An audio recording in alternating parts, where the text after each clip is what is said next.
할렐루야. 여러분, 우리가 살아가고 있는 인생의 모습을 보면 출애굽한 이스라엘 백성들이 40년 동안 걸어갔던 그 광야와 같은 삶의 모습들이 우리 가운데 너무나 많이 있습니다. 그래서 우리 모두는 우리의 인생을 광야와 같다, 그렇게 표현을 합니다.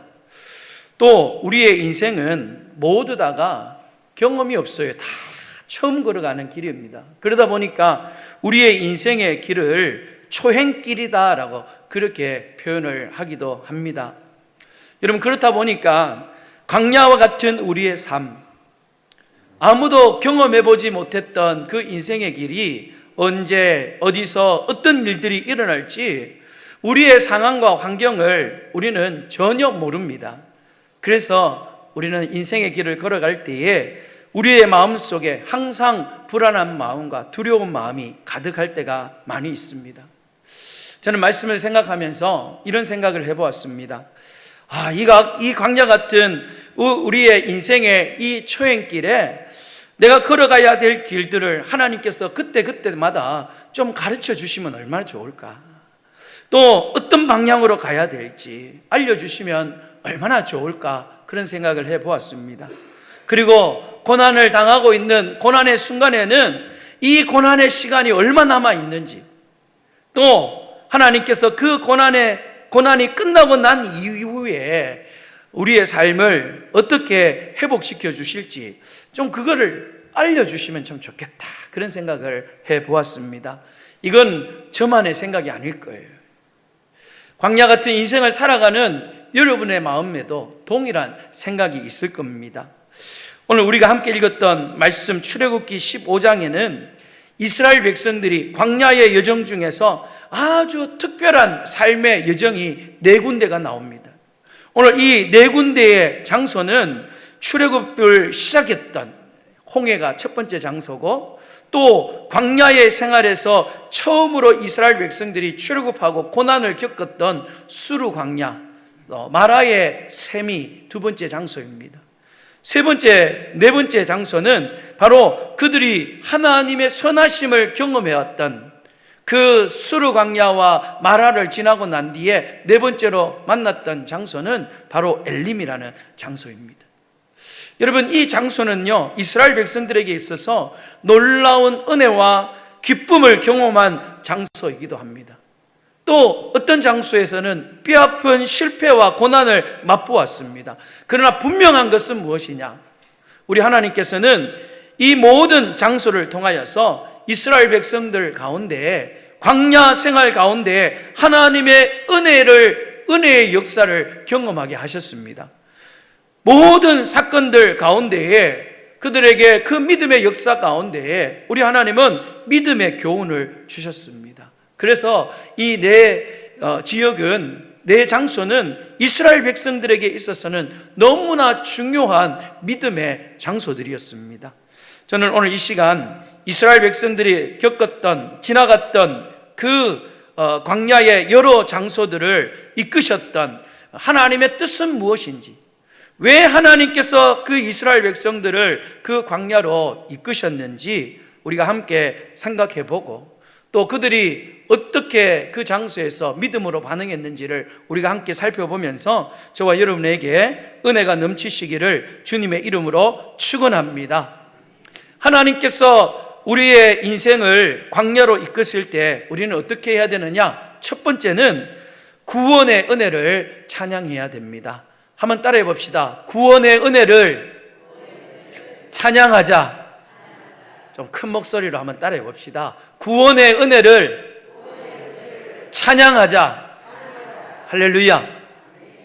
여러분, 15절 말씀에 보면 지금 하나님께서 광야로 이끌어 가실 때에 지금 홍해라는 장소를 만났는데요, 이 홍해라는 장소는 이스라엘에게 참 의미가 있는 장소입니다. 15장 1절 말씀이죠. 우리 1절 말씀을 한번 보면, 이때에 모세와 이스라엘 자손이 이 노래로 여호와께 노래하니 일렀으되 내가 여호와를 찬송하리니 그랬어요. 여러분, 1절 말씀 속에 반복되어지는 단어가 있습니다. 계속해서 반복되어지는 단어가 뭡니까? 노래로, 또 노래하니, 찬양, 찬송하리니. 이 단어가 오늘 1절, 1절 말씀 속에 3번 나오고 있습니다. 여러분, 출애굽기 15장 전반부는 어떤 부분이냐? 모세와 이스라엘 백성들이 하나님을 찬양하는 모습이 나오고 있습니다. 왜 지금 이스라엘 백성들이 하나님을 찬양하고 있느냐? 그 찬양의 이유는 출애굽기 14장에 나옵니다. 이스라엘 백성들이 애굽에서 출애굽하고 지금 홍해 앞에 섰을 때에 하나님께서 이 이스라엘 백성들을 홍해를 갈라주시고 그 홍해를 마른 땅까지 건넜어요. 그리고 추격해 오던 이 애굽의 사람들의 손에서 이스라엘 백성들을 구원해 주었습니다. 여러분, 그래서 그들은 홍해에서 행하셨던 그 하나님의 놀라운 구원의 은혜와 그 행하신 일들을 생각하면서 지금 하나님이 어떤 분이신지를 분명히 깨닫고 온 백성들이 마음을 모아서 그 하나님을 노래하니 또 찬양하는 그런 모습이 오늘 이 출애굽기 15장 전반부에 나와 있는 겁니다. 여러분, 이 시간 말씀을 통하여서 지금 여러분의 삶 속에 여러분의 인생의 광야로 이끌어 가시는 그 하나님의 손길을 느끼신다면, 하나님께서 나를 광야로 이끌어 가고 있다고 깨닫는다면 여러분이 가장 먼저 해야 될 일들이 있습니다. 그것은 바로 하나님이 우리에게 주신 그 구원의 은혜를 경험했던 여러분의 인생의 홍해를 다시 한번 떠올리면서 그때의 그 구원의 감격, 그 기쁨을 회복하고 하나님을 찬양할 수 있는 여러분들이 되시기를 주님의 이름으로 축원합니다. 왜냐하면 우리가 인생의 광야길을 들었으면 그 험악한 광야의 길, 우리가 만나게 되는 수많은 인생의 어려움 때문에 우리의 마음이 분주해집니다. 내 앞에 있는 고난 때문에 나도 모르게 그 구원의 감격과 은혜를 잊고 살아갈 때가 너무나 많이 있기 때문에 그렇습니다. 제가 말씀을 준비하면서 처음 고등학교 2학년 때에 여러분 세례를 받았던 그때의 모습들을 떠올려 보았습니다. 여러분, 처음 하나님을 만나고 그 주님의 크신 사랑을 깨닫고 내가 주님 앞에 믿음으로 살겠다라고 결단하면서 세례를 받았던 그 시간은 저에게는 너무나 감격이고 너무나 큰 기쁨의 시간이었습니다. 아니, 세례식이 시작하기도 전부터 그냥 앞자리에 앉아 있는데 얼마나 하염없이 눈물이 나오는지요. 세례식이 끝나는 시간까지 계속해서 울었어요. 아마도 키도 크고 덩치도 큰 고등학교 2학년 학생이 예배 시간에 계속 우니까 성가대 사람들은 계속 저만 보는 거예요. 여러분, 지금 생각해 보면요, 그때 세례를 받았던 그때의 그 구원의 감격, 그 구원의 기쁨이 목사가 된 지금의 구원의 감격, 기쁨과도 비교해 볼 때 조금도 부족하지 않는, 아니 그때의 그 감격과 기쁨이 오히려 더 크지 않았나, 그런 생각을 해봅니다. 여러분, 구원의 감격과 기쁨이 지금이라도 그때처럼 회복되었으면 좋겠다라는 그런 생각을 해보았습니다. 하나님께서 그 구원의 감격과 기쁨을 회복시키기 위하여서 여러분, 때로는 우리의 인생을요 광야로 이끄신다는 겁니다. 그리고 그 구원의 기쁨과 감격을 회복하도록 우리를 억지로라도 기도하게 만드시는 거예요.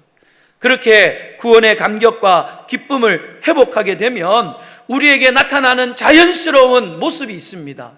여러분, 그것은 바로 하나님의 놀라운 역사, 하나님의 놀라운 은혜를 찬양하게 되어진다는 거예요.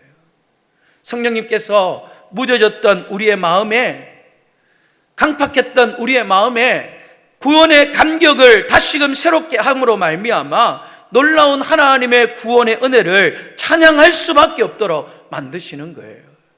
오늘 저와 여러분이 인생의 광야의 길을 걸어가고 있다면 다시 한번 그 구원의 기쁨, 구원의 감격 속에 빠져서 비록 힘들고 어렵지만 하나님을 찬양하는 그런 여러분 모두가 되시기를 주님의 이름으로 축원합니다.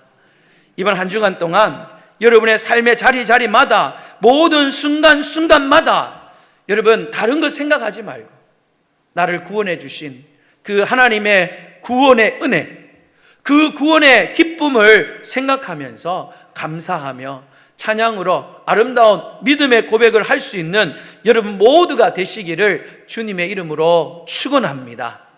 두 번째로 우리의 인생을 광야로 이끄실 때 우린 첫 번째로 하나님의 구원의 은혜를 찬양해야 됩니다. 두 번째는 우리가 어떻게 해야 되느냐? 수르 광야 마라입니다. 고난의 순간에 우리는 하나님 앞에 기도해야 됩니다. 한번 따라해 봅시다. 고난의 순간에 하나님께 기도하자. 오늘 우리가 읽은 본문 22절 말씀을 한번 보십시오. 모세가 홍해에서 이스라엘을 인도하며 그들이 나와서 수르 광야로 들어가서 거기서 사흘 길을 걸었으나 물을 얻지 못하고 그랬어요. 여러분, 인도하며 그런 말씀을 한번 보십시오. 지금 이스라엘 백성들이 홍해를 건너고 그들이 걸어가는 그 광야의 길이 초행길이기 때문에 그들이 길을 잘못 들어서 광야로 들어간 게 아니에요. 오늘 하나님께서는 이스라엘 백성들을 모세를 통하여서 지금 이스라엘 백성들을 광야의 길로 이끄신 겁니다. 인도하여 들이신 것입니다. 왜 하나님께서 이 광야의 시간을 통하여서 이 이스라엘 백성들을 이끌고 있느냐? 이유가 있습니다. 하나님이 이스라엘 백성들을 광야로 이끄신 것은 하나님의 말씀을 그들이 온전히 듣고 순종하고 철저하게 하나님만을 의지하고 하나님 중시로 살아갈 수 있는 그런 삶이 되도록 하나님께서 훈련시키기 위하여서 그들을 광야로 인도하신 것입니다. 그런데 이 이스라엘 백성들이 만나게 되었던 수르 광야, 그 광야에서 어떤 일들이 일어났느냐? 사흘 길을 걸어갔는데 물을 찾지 못했다, 그렇게 말씀합니다. 여러분, 한번 생각해 보세요. 이 물이라는 것은요, 우리의 생명의 생존과 직결되어 있는 것입니다. 하루도 아니라 사흘 동안, 3일 동안 물을 찾지 못하고 물을 마시지 못했던 이 이스라엘 백성들의 그 모습들을 한번 생각해 보십시오. 여러분, 특별히 성경에서 사흘이라는 이 숫자는 아주 긴 거리, 아주 긴 시간을 표현할 때 사용하는 히브리식 표현이에요. 사흘이라고 해서 꼭 3일이 아니라 아주 긴 시간을 보냈다는 겁니다. 이스라엘 백성들이 홍해를 건너고 사흘 동안 물을 얻지 못했습니다. 여러분, 출애굽을 할 때 그들이 가지고 나왔던 물이 있었을 거예요. 그런데 그 모든 물들을 다 마시고 그들의 수중에는 한 방울의 물도 남지 않았다는 겁니다. 완전히 바닥이 난 거예요. 여러분, 그들이 길을 걸어가면서, 그 뜨거운 광야의 길을 걸어가면서, 험악한 길을 걸어가면서 물을 마시지 못한 채 사흘을 지났습니다. 괴롭고 목말라 하고 있는 그들의 모습을 한번 살펴보십시오. 그렇게 수르 광야에서 사흘 길을 지나 물을 만나지 못했는데 오늘 출애굽기 15장 23절 말씀에 보니까 마라에 이르렀더니 그곳 물이 써서 마시지 못하겠으므로 이름을 마라 하였더라 그랬어요. 여러분, 그들이 3일 만에 마라라는 곳에 도착했어요. 그곳에서 물을 발견하였습니다. 얼마나 반가웠겠습니까? 와, 물이다! 그렇게 환호성을 질렀을 것입니다. 이제는 우리가 살았다라고 소리를 질렀을 거예요. 얼마나 반가웠는지 그 물을 벌컥벌컥 마셨는데 물 상태가 이상합니다. 너무 써서 도저히 목구멍으로 넘길 수 없을 만큼 쓴 거예요. 도저히 마실 수 없는 쓴물이었습니다. 여러분, 아마도 그 중에 에라 모르겠다, 내가 죽는 한이 있더라도 마시고 죽겠다 하면서 여러분 물을 마셨을 것입니다. 그러나 그 물을 마시면 마실수록 오히려 그 쓴 것이 자기의 입을 자극하여서 도저히 견딜 수 없는 그러한 완전히 모든 것을 다 토해버리는 기진맥진한 상태가 되어버렸습니다. 여러분, 이런 말이 있죠. 기대가 큰 만큼 실망도 크다. 바로 나오는 게 맞죠. 기대가 큰 만큼 그들에게 실망도 너무나 컸던 겁니다. 마라의 물을 발견하고, 야, 이제 당장 우리에게 마실 물이 있다, 이 물을 해결할 수 있다, 그렇게 기대하고 그렇게 생각하고 이 물을 마셨는데 너무 써서 마실 수 없는 거예요. 그들이 기대한 만큼 그들에게는 실망이 너무나 컸다는 것입니다. 여러분, 이런 상황 속에 이스라엘 백성들이 두 가지의 상황이 나타나는 것을 볼 수가 있습니다. 먼저 어떤 모습이냐? 이스라엘 백성들의 반응이에요. 여러분, 24절 말씀 한번 보십시오. 24절 말씀을 같이 한번 읽어보도록 하겠습니다. 시작. 백성이 모세에게, 여러분, 백성들이 모세에게 원망하여 이르되 우리가 무엇을 마실까 그랬어요.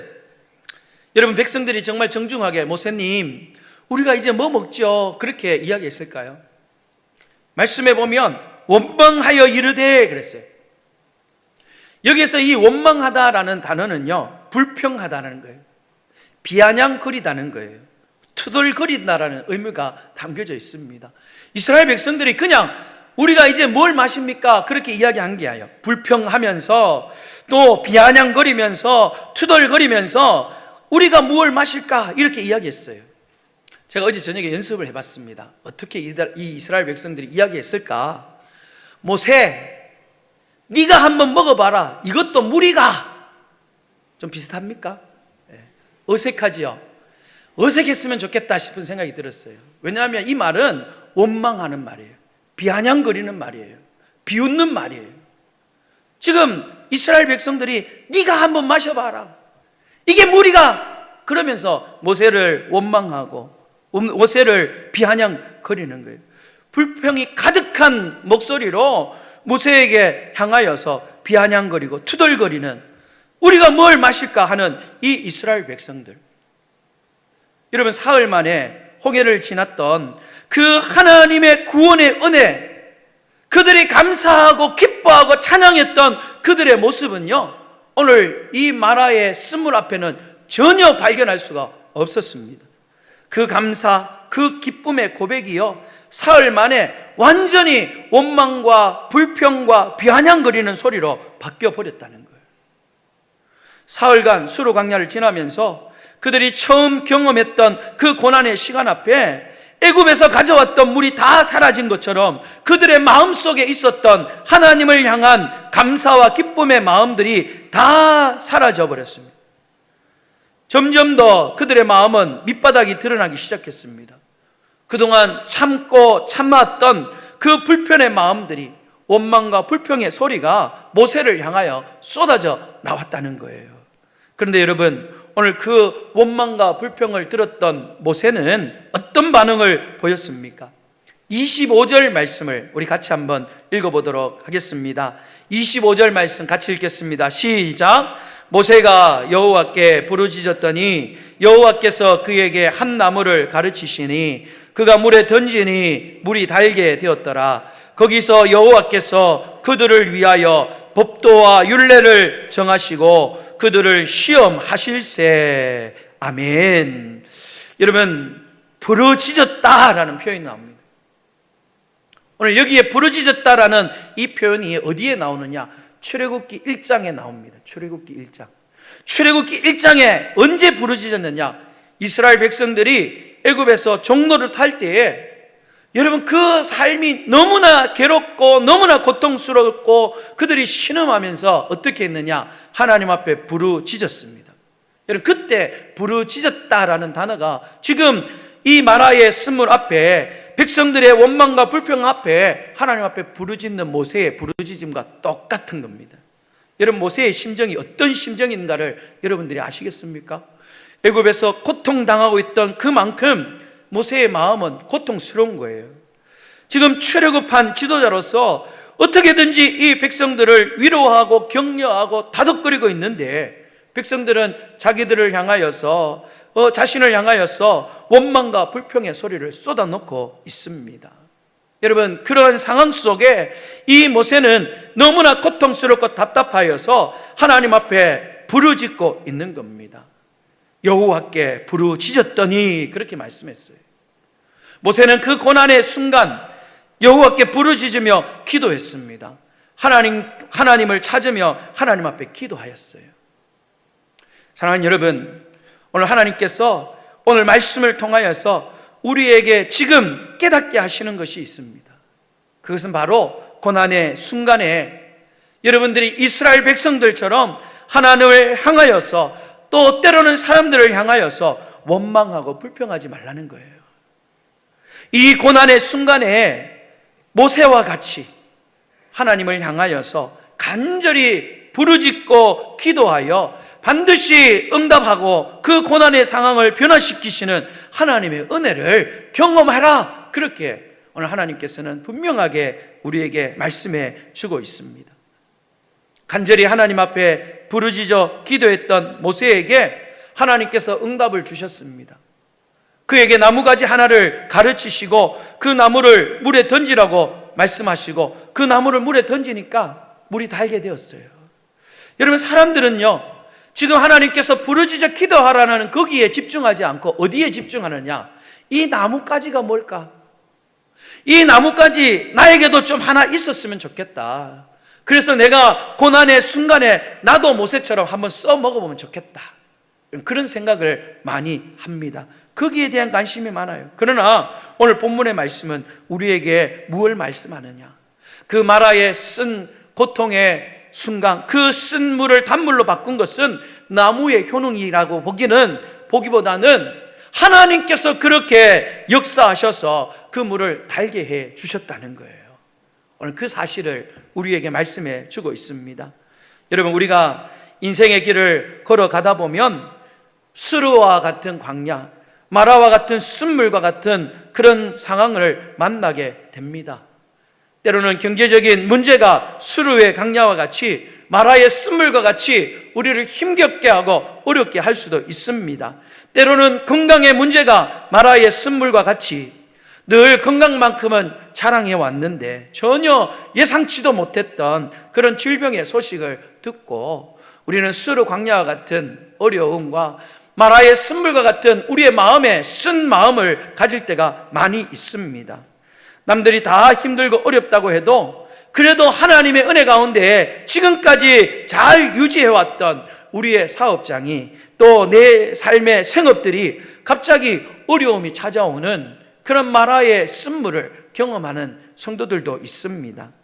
여러분, 다른 사람들과 참 잘 지냈던 그런 관계 속에 어려움이 생겨서 마음이 아파지고 너무나 괴로운 시간들을 보내는 그런 수르 광야와 마라의 쓴물을 마시는 그런 성도들이 있다는 거예요. 너무너무 괴롭습니다. 여러분, 그런 상황 속에 우리가 어떻게 그 고난의 순간, 어떻게 그 모든 것들을 이겨나갈 수가 있을까요? 여러분, 오늘 여러분들이 이 상황 속에 절대로 하나님이나 사람이나 또 내가 처한 환경에 대하여 원망하지 말고 하나님 앞에 간절히 기도하여서 모세와 같이 부르짖어서 그 모든 문제를 해결함 받을 수 있는 여러분 모두가 되시기를 주님의 이름으로 축원합니다. 축원합니다. 여러분, 지난 한 주간 동안 참 목사로서 힘겨운 한 주를 보냈다 싶은 생각을 합니다. 기도할 환우들이 참 많이 있습니다.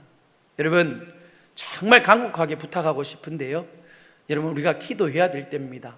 기도의 힘을 보태주시고 함께 기도하는 그런 기도의 동력자들로 우리 교회 성도들이 한번 힘을 모아서 기도하기를 원합니다. 여러분, 지난주에 정말 항암 치료를 받는 우리 권사님, 또 이름을 밝힐 수 없는 성도님들, 또 당뇨 수치가 너무 높아가지고 발에 상처가 있는데 너무 심해져서 지금 입원 치료 중에 있는 세 가족이 있습니다. 발가락을 잘라야 될지 말아야 될지 여러분 고민 중에 있습니다. 탈장으로 오랫동안 고생하다가 이제 탈장 수술을 하는데요, 수술하는 자기가 문제가 아니라 요양해야 될 아내를 걱정하고 또 항암 치료 중에 있는 며느리를 걱정하는 그런 무거운 마음으로 병원에 입원하는 세 가족이 있습니다. 또 우리 박옥순 권사님, 허리 척추에 또 금이 가서 시술을 하고 치료받는 가운데 폐에 물이 차서 여러분 폐에 물을 빼는 관을 또 시술하고 물을 빼는데 왜 그 폐에 물이 차는지 도저히 이유를 찾을 수가 없어서 참 힘겨운 병원 생활을 이어가고 있었습니다. 여러분, 계속해서 그렇게 치료를 받으면서 제가 그 따님이었던 권정희 권사님과 여러 가지 또 이야기를 하고 기도 제목을 부탁을 하면서 나누었던 그 카톡의 내용을 통하여서, 문자를 통해서 그래도 많은 위로를 받고 그래도 힘을 얻었습니다. 제가 그대로 한번 몇 가지 부분들을 한번 읽어 드리려고 합니다. 목사님 평안하시죠? 성도들 돌보시느라고 수고가 많으시죠? 목사님 걱정 끼쳐드려서 송구스럽습니다. 내일 시술합니다. 모든 수치가 정상이 되어 시술이 잘 마무리될 수 있도록, 시술 이후에 어머니 식사 잘 하실 수 있도록 기도 부탁드립니다. 또 문자가 왔어요. 목사님 오늘 기도 덕분에 시술 잘 끝났습니다. 시술한 부위가 깨끗하게 아물고 염증 없도록 깨끗하게 회복되도록 따라해 봅시다. 기도 부탁드립니다. 기도 부탁드립니다. 여러분, 훈련시키는 거예요.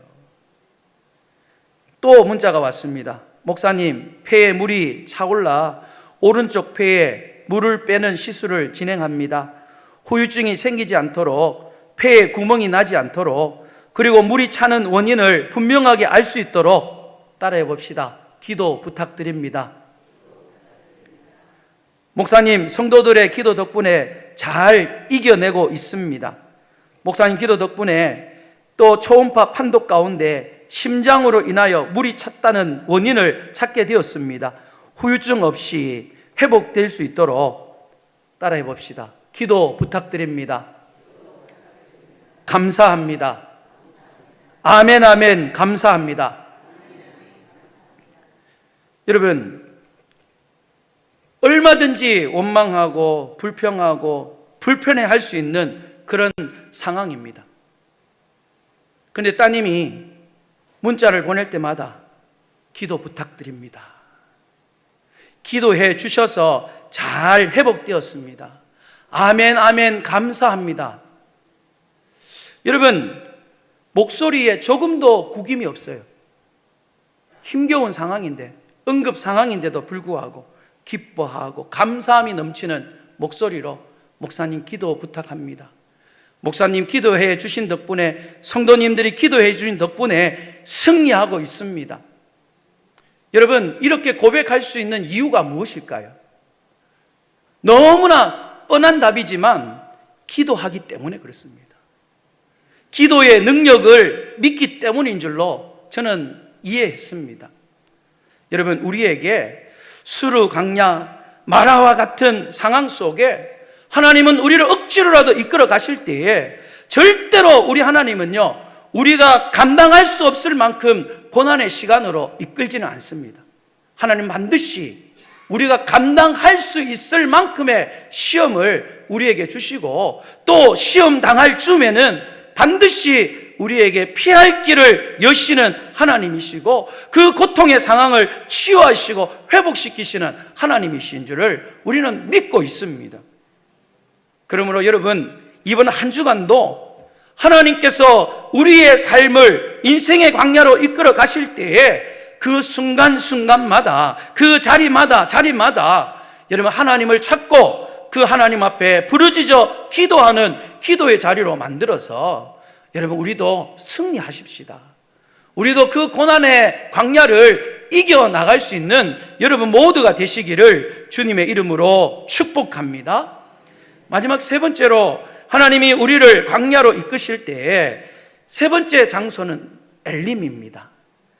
우리는 하나님의 선하심을 기억해야 됩니다. 한번 따라해 봅시다. 하나님의 선하심을 기억해야 합니다. 여러분, 이스라엘 백성들이 마라의 샘을 떠나서 도착한 곳이 어디냐? 엘림이었습니다. 여러분, 이 엘림이 어떤 곳이냐? 27절 말씀을 같이 한번 읽어보겠습니다. 27절 말씀 읽겠습니다. 시작. 그들이 엘림에 이르니 거기에 물샘 열둘과 종려나무 70그루가 있는지라 거기서 그들이 그 물 곁에 장막을 치니라. 아멘. 여러분, 물샘, 우리가 잘 아는 오아시스예요. 그 오아시스가 몇 군데 있느냐? 12군데. 왜 12군데나 생각해 보니까요, 12지파가 한 곳마다 그 오아시스를 차지하고 충분히 먹을 수 있도록 물샘 12시 있는 그 오아시스가 있는 그곳에 여러분 도착하게 되었습니다. 지금 종려나무가 70그루가 있는데요, 그늘이 얼마나 많든지 그들이 쉴 수 있는 모든 것들을 준비해 놓으신 그 엘림이라는 장소에 이스라엘 백성이 도착하였어요. 여러분, 수르 광야 그 마라에서 엘림까지 지리적으로 위치를 따지면 그 위치가 얼마가 되느냐? 약 10km 정도밖에 되지 않습니다. 10km라면 빠른 성인이 걸으면 1시간, 2시간 만에 갈 수 있는 거리예요. 여러분, 이 엘림에 도착했던 이스라엘 백성들의 마음이 어떠했을까요? 오늘 따라하는 거 많은데요, 한 번 더 따라해 봅시다. 이럴 줄 알았으면 좀 더 참을 걸. 내가 왜 그때, 한 번 더 때려보세요. 내가 왜 그때 하나님과 모세에게 원망했을까? 여러분, 이스라엘 백성들이 그랬을 거예요. 아이고, 조금만 더 참을 걸. 그때 내가 왜 원망했지? 여러분, 그렇게 1시간만 걸으면 되는데. 여러분, 모든 것이 풍성하고 너무나 여유롭게 쉼을 얻을 수 있는, 여러분, 이 엘림에 이스라엘 백성들이 도착했습니다. 이스라엘 백성들에게 있어서 이 엘림은 어떤 장소였을까요? 우리가 쉼 없이 쉴 수 있는, 여유롭게 쉴 수 있는 그늘이 있는 장소, 내가 갈증을 해결할 수 있는 그 샘이 있는 장소, 여러분, 그렇게 그들이 기억했을까요? 아니, 저는 그것보다도 더 뛰어난 기억을 했을 것입니다. 우리 하나님은 우리보다 먼저 앞서 길을 가시고 우리에게 필요한 모든 것들을 이미 다 예비해 두시고 그곳을 향하여 우리를 이끌어 가시는 하나님의 선하심, 그 하나님의 인도하심을 이스라엘 백성들은 그 엘림을 떠올릴 때 물샘과 70그루의 그늘을 생각한 것이 아니라 우리를 이끄시고 우리를 인도하시는 그 하나님의 선하심을 생각할 수 있는 그 장소가 바로 엘림이었을 것입니다. 모세가 그 광야의 과정을 다 지나고 난 뒤에 마지막 이 이스라엘 백성들에게 회고의 설교를 할 때에 신명기 1장에 이렇게 고백을 하고 있습니다. 신명기 1장 31절 말씀을 제가 한번 읽어드리겠습니다. 광야에서도 너희가 당하였거니와 사람이 자기의 아들을 안는 것 같이 너희의 하나님 여호와께서 너희가 걸어온 길에서 너희를 안으사 이곳까지 이르게 하셨느니라 그랬어요. 너희를 안으사. 여기서 안으사라는 이 안다라는 말은요, 그냥 안는 게 아니에요. 들어 올린다는 거예요. 들어 올린다는 거예요. 품에 들어 올린다는 거예요. 여러분, 편안하게 쉬게 해 주신다는 거예요. 오늘 하나님께서 인생의 광야로 우리를 이끌어 가실 때에 여러분, 우리를 그냥 걸어가도록 내버려 두지 않습니다. 우리에게 새 힘을 얻도록, 그 새 힘을 가지고 계속해서 걸어갈 수 있도록 엘림과 같은 쉼과 회복과 위로의 장소를 허락하여 주실 뿐만 아니라 우리가 힘들고 어려울 때에 지치지 않도록 우리를 부쩍 끌어안아 주시고 우리를 업어주셔서 그 인생의 광야의 길을 힘들지 않도록 걸어가도록 우리를 위로하시는 하나님이십니다. 오늘 하나님의 그 크신 사랑이 바로 우리를 향하고 있다는 사실을 여러분 꼭 기억하시면서 지금 걸어가시는 길이 광야와 같고 또 험악한 마라의 쓴물과 같은 그 쓴 인생의 길을 걸어가고 있다 할지라도 여러분, 하나님은 절대로 우리를 그냥 내버려 두지 않으십니다. 우리를 들어 올려 안으시고 우리를 끝까지 인도하시는 그 하나님께서 우리에게 구원의 감격을 주시고 기뻐 찬양하는 찬양을 받아 주실 것이며 우리가 부르짖는 기도에 응답하여 주실 것이고 우리를 향하여 신실하신 하나님께서 우리에게 필요한 모든 것들을 넘치도록 준비하셔서 우리에게 복 주시는 하나님이심을 기억하시고 비록 힘들고 어려운 인생의 강약길을 걸어갈지라도 그 주님을 바라보며 승리하시는 우리 모든 성도들이 되시기를 주님의 이름으로 축복합니다. 축복합니다. 기도하겠습니다. 은혜로우신 하나님 아버지, 오늘 이 시간 말씀 가운데 우리를 찾아오시는 줄로 믿습니다.